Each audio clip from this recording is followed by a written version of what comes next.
বোঝাতে পারবো? এটা আপনার জন্য সহজ হবে মেনে নিলে। এই জন্য তো আমরা মাঝে মধ্যে বলি যে আল্লাহ তোমার কাছেই জোরালো আবেদন তুমি কবুল করো।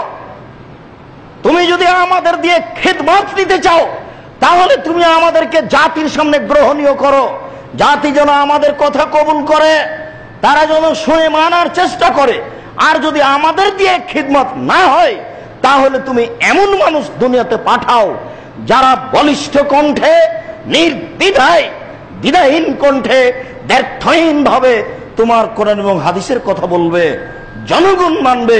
এরকম মানুষ তুমি পাঠাও, এটাই তো আমাদের আবেদন। যদিচ এক শ্রেণীর মানুষ বলতে শিখেছে যে আব্দুর রাজ্জাক সাহেব একজন বিতর্কিত মানুষ।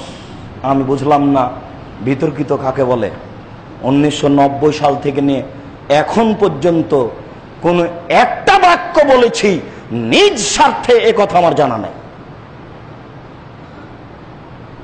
একটা বাক্য বলেছি 90 সাল থেকে নিয়ে এখন পর্যন্ত যেটা জাতির উপকারে নয়, এমন কোন কথা আমি জানি না। 90 সাল থেকে নিয়ে এখন পর্যন্ত জামাত, বিএনপি, আওয়ামী লীগ কারো কোনোদিন, জমিয়ত জামাত কারো কোনোদিন বদনাম করেছি, এই কথা আমার জানা নাই। জনাব, বিতর্কিত কাকে বলে আবার পড়তে হবে আপনাকে।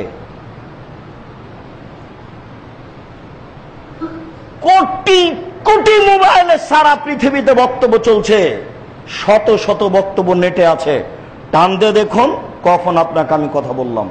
আমার জিন্দেগিতে কোনোদিন আমি আবু হানিফা, ইমাম মালিক, ইমাম শাফি, ইমাম ইবনে হাম্বল কাউকে কটাক্ষ করে কথা কোনো বলেছি এটা আমার মনে নেই। বিতর্কিত কাকে বলে? জাতির সামনে কেচ্ছা কাহিনী বলে জাতিকে ধ্বংসের দিকে ঠেলে দিয়ে আর একজনের বদনাম করেন কেন? কতদিন চলবে এই চাকা? চিরদিন চলবে না, একদিন না একদিন এই চাকা বন্ধ হবেই। অতএব বদনামের শাক বন্ধ করে সতর্ক হয়ে দিন প্রচারের জন্য চেষ্টা করুন।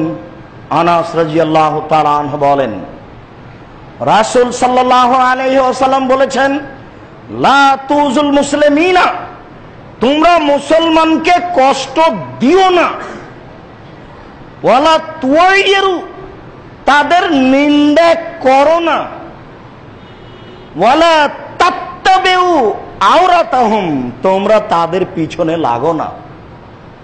ওকে সমাজে অপমান করেই ছাড়বো এরকম পদক্ষেপ গ্রহণ করিও না। সুযোগ এসেছে, তার একটা কথা আমি জানি, এই কথা সমাজে বললে ওর জ্বর নড়ে উঠে যাবে। অতএব আমি এই কথার পিছনে লেগে যাই। এমন কাজ করো না, তোমরা কারো পিছনে লাগো না। মাই ইয়াত্তাবিউ আওরাতা আখিহি, কোন মানুষ যদি কারো পিছনে লাগে, তার ভাইকে নিন্দা করার জন্য, নিন্দনীয় করার জন্য চেষ্টা করে, তাহলে ইয়াত্তাবিউল্লাহু আওরাতাহু, আল্লাহ তার পিছনে লেগে যাবে। এবার আপনি আমার পিছনে আর আপনার পিছনে আল্লাহ, দেখা যাক কে পারে। আপনি পারেন না, আল্লাহ পারে। বুঝতে পারেননি? এই কথা আমাদের নবী মুহাম্মদ সাল্লাল্লাহু আলাইহি ওয়াসাল্লাম বলছেন, জিন্দেগিতে কারো বিরুদ্ধে মুখ খুলবেন না। রাসূল সাল্লাল্লাহু আলাইহি ওয়াসাল্লাম বলেন, দেখো, কারো নিন্দা করার জন্য চেষ্টা করিও না, কারো পিছনে লাগো না। কেউ যদি কারো পিছনে লাগে, আল্লাহ তার পিছনে লেগে যাবেন। ওমাই ইয়াত্তাবিউ আওরাতাহু, ওমাই ইয়াত্তাবিউল্লাহু আওরাতাহু, আর আল্লাহ যার পিছনে লেগে যাবেন, ইয়াফজাহু, আল্লাহ তাকে অপমান করেই ছাড়বেন।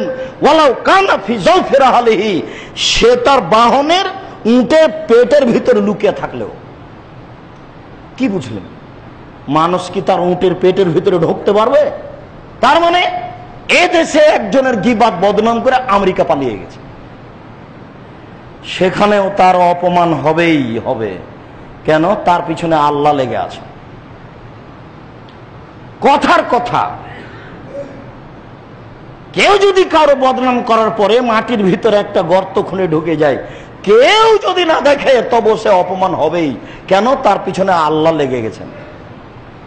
অতএব তার বাঁচার কোনো পথ নেই। সমাজকে সতর্ক করার জন্য রাসূল সাল্লাল্লাহু আলাইহি সাল্লামের বাণী দেখুন, যা ভাবা বোঝা মানা উচিত। আল্লাহ আমাদের তৌফিক দান করুক। আল্লাহুম্মা আমিন।